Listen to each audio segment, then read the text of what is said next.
Le football a toujours été un jeu de résultats. Gagnez le match, et la plupart des gens célèbrent. Perdez le match, et tout le monde commencera à poser des questions. Mais de temps en temps, il arrive un match où le score final ne raconte que la moitié de l'histoire. L'Argentine a vaincu le Cap-Vert. Sur le papier, cela ressemble à une nouvelle étape réussie vers la gloire en Coupe du Monde. Les gros titres annonceront la qualification de l'Argentine. Les supporters se souviendront de cette victoire. Les statistiques enregistreront 3 buts, une nouvelle victoire, élimination directe et une place au tour suivant. Mais si vous aviez observé attentivement chaque minute, vous auriez probablement remarqué quelque chose de différent. Le Cap-Vert a peut-être perdu le match. Mais ils ont mis au jour un point que leurs futurs adversaires étudieront de très près. Ils ont démontré que même les champions du monde en titre ont des faiblesses. Et si ces faiblesses ne sont pas corrigées rapidement, le rêve de l'Argentine de remporter une nouvelle Coupe du Monde pourrait devenir beaucoup plus difficile que prévu. Aujourd'hui, nous allons analyser en détail ce qui s'est passé. Pourquoi le Cap-Vert a-t-il causé tant de problèmes à Argentine? Quelles erreurs tactiques ont été révélées? Quels joueurs ont eu des difficultés? Et surtout, l'Argentine parviendra-t-elle à résoudre ces problèmes avant d'affronter des adversaires encore plus redoutables? Commençons. Avant ce match, l'Argentine était clairement favorite. L'écart en termes d'expérience, d'historique et de valeur de l'équipe était énorme. La plupart des pronostics tablaient sur une victoire aisée de l'Argentine. Le Cap-Vert, quant à lui, est entré en scène avec très peu de pression. Ils avaient déjà surpris beaucoup de monde en atteignant ce stade du tournoi. Leurs joueurs avaient compris quelque chose d'important.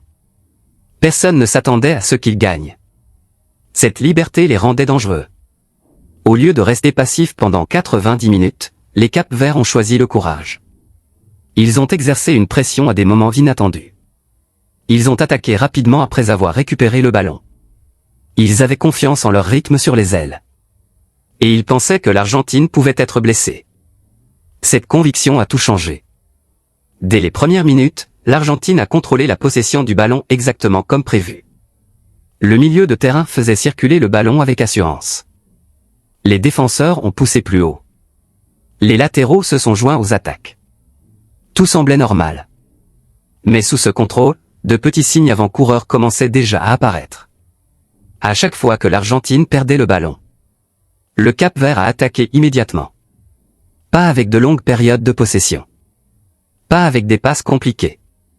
Du football direct, tout simplement. Transition rapide. Coureur rapide. Des décisions simples. Et soudain, la défense argentine sembla en difficulté. Ce n'était pas un accident. Cela faisait clairement partie de la stratégie du Cap-Vert. Ils savaient qu'ils ne pouvaient pas dominer la possession du ballon. Ils se sont donc concentrés sur la domination des instants qui ont suivi la victoire. Le football moderne ne se décide souvent pas à la possession du ballon. Cela se décide par les transitions. Et dans ces transitions, le Cap-Vert a connu le succès. L'un des plus grands atouts de l'Argentine ces dernières années a été son équilibre. Lors de leur campagne victorieuse en Coupe du Monde, chaque joueur savait exactement quand attaquer. Et précisément à quel moment se défendre. Cet équilibre les rendait incroyablement difficiles à battre. Mais contre le Cap-Vert, cet équilibre disparaissait parfois. Lorsque l'Argentine envoyait trop de joueuses en attaque, les espaces derrière elles devenaient énormes. Cap-Verdé a immédiatement ciblé ces zones. Leurs ailiers sont restés excentrés. Leurs attaquants effectuaient des courses en diagonale. Leurs milieux de terrain ont relâché le ballon prématurément. Soudain, les défenseurs centraux argentins se sont retrouvés à défendre de grands espaces ouverts. Ce n'est jamais confortable pour aucun défenseur. Surtout contre les attaquants rapides. Ce n'est pas parce que les défenseurs argentins sont soudainement devenus de mauvais joueurs. C'était parce que la structure globale de l'équipe s'est étendue. Le football est rarement une affaire d'individus. Il s'agit généralement d'un positionnement collectif. Et le positionnement de l'Argentine n'était pas toujours parfait. Une autre bataille tactique intéressante s'est déroulée au milieu de terrain. L'Argentine voulait le contrôle. Le Cap-Vert voulait le chaos. Ce sont deux philosophies complètement différentes. L'Argentine a tenté de construire patiemment ses attaques. Le rythme du Cap-Vert était interrompu chaque fois que possible. Parfois avec une pression agressive. Parfois avec des fautes tactiques. Parfois en forçant des passes précipitées. Chaque interruption ralentissait le flux de l'Argentine. Au lieu de faire bouger les défenseurs avec des combinaisons rapides, l'Argentine est souvent devenue prévisible. La précision des passes est restée intacte. Mais ce n'était pas toujours dangereux. C'est exactement ce que voulait le Cap-Vert. Possession sans pénétration. Contrôle sans domination. Et pendant de longues périodes, ils y sont parvenus. La plus grande surprise est peut-être venue de la confiance affichée par le Cap-Vert. De nombreuses petites nations se retranchent derrière des défenses profondes parce qu'elles ont peur. Le Cap-Vert ne jouait pas avec la peur. Il respectait l'Argentine. Mais ils ne se sont jamais rendus. Chaque fois qu'ils reprenaient possession du bien, ils attaquaient avec détermination. Cette confiance a contraint l'Argentine à adopter des positions défensives inattendues.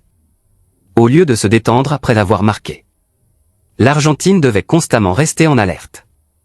Chaque contre-attaque comportait un danger. Chaque long ballon créait de l'incertitude. Chaque erreur s'avérait coûteuse. Face à des adversaires plus forts, ces moments peuvent décider de l'issue de tournois entiers. Parlons du pressing argentin. Normalement, la presse argentine fonctionne comme une seule unité. Les avants commencent. Le milieu de terrain suit. Les défenseurs resserrent leur étreinte. Les distances restent compactes. C'est ainsi que la pression est la plus efficace. Contre le Cap-Vert, ces distances devenaient parfois trop importantes. La ligne de front pressait. Le milieu de terrain est arrivé un peu en retard. La défense a hésité. Ce léger retard a créé des voies de dépassement. Le Cap-Vert a échappé à la pression plus souvent que prévu. Une fois qu'ils auront passé la première presse, il y avait largement assez d'espace pour attaquer. Les équipes d'élite punissent ce genre d'erreur. Le Cap-Vert l'a également prouvé. Un autre problème concernait la défense des croix. Chaque fois que le Cap-Vert atteignait des positions avantageuses, l'Argentine ne les a pas toujours neutralisées assez rapidement. Cela a permis des tirs dangereux dans la surface de réparation. Les centres sont parfois sous-estimés dans le football moderne. Tout le monde parle de possession et de pressing. Mais un seul crochet bien placé peut détruire toute une structure défensive. Le Cap-Vert a mis l'Argentine à l'épreuve à plusieurs reprises dans ces situations. Même lorsque l'Argentine a dégagé le ballon, les signes avant-coureurs restaient évidents. Leur organisation défensive dans la surface n'était pas toujours convaincante. L'une des raisons pour lesquelles le Cap-Vert paraissait dangereux était son incroyable rythme de travail. Chaque joueur s'est battu pour chaque ballon perdu. Chaque défi comptait. Chaque sprint s'est poursuivi jusqu'au coup de sifflet final. Face à des équipes techniquement supérieures, l'effort devient souvent le grand facteur d'égalisation. Le Cap-Vert l'a démontré précisément. Ils n'ont jamais accepté la défaite mentalement. Même après avoir concédé la victoire. Même après avoir pris du retard. Ils continuaient de croire qu'une autre occasion se présenterait. Et c'est à cause de cette croyance. L'Argentine ne s'est jamais vraiment sentie à l'aise. L'attaque, par ailleurs, a tout de même produit des moments de génie. L'Argentine a trop de talent pour ne pas créer opportunité. Combinaison rapide aux abords de la surface de réparation. Mouvement intelligent. Finition clinique. Toutes ces qualités restaient visibles. C'est finalement pour cela qu'ils ont gagné. Les grandes équipes ne dominent pas toujours. Parfois, ils saisissent tout simplement mieux leur chance. L'Argentine a fait exactement cela. Mais compter uniquement sur la qualité de l'attaque peut s'avérer dangereux. Face à des adversaires de haut niveau, les erreurs défensives sont beaucoup plus sévèrement punies. Plus ce tournoi avance, plus les marges se réduisent. Une erreur, une contre-attaque, une correction manquée. Cela peut mettre fin à toute une campagne de Coupe du Monde. Et le Cap-Vert a rappelé cette réalité à tous. Au coup de sifflet final, l'Argentine a fêté sa qualification. Le Cap-Vert est reparti déçu.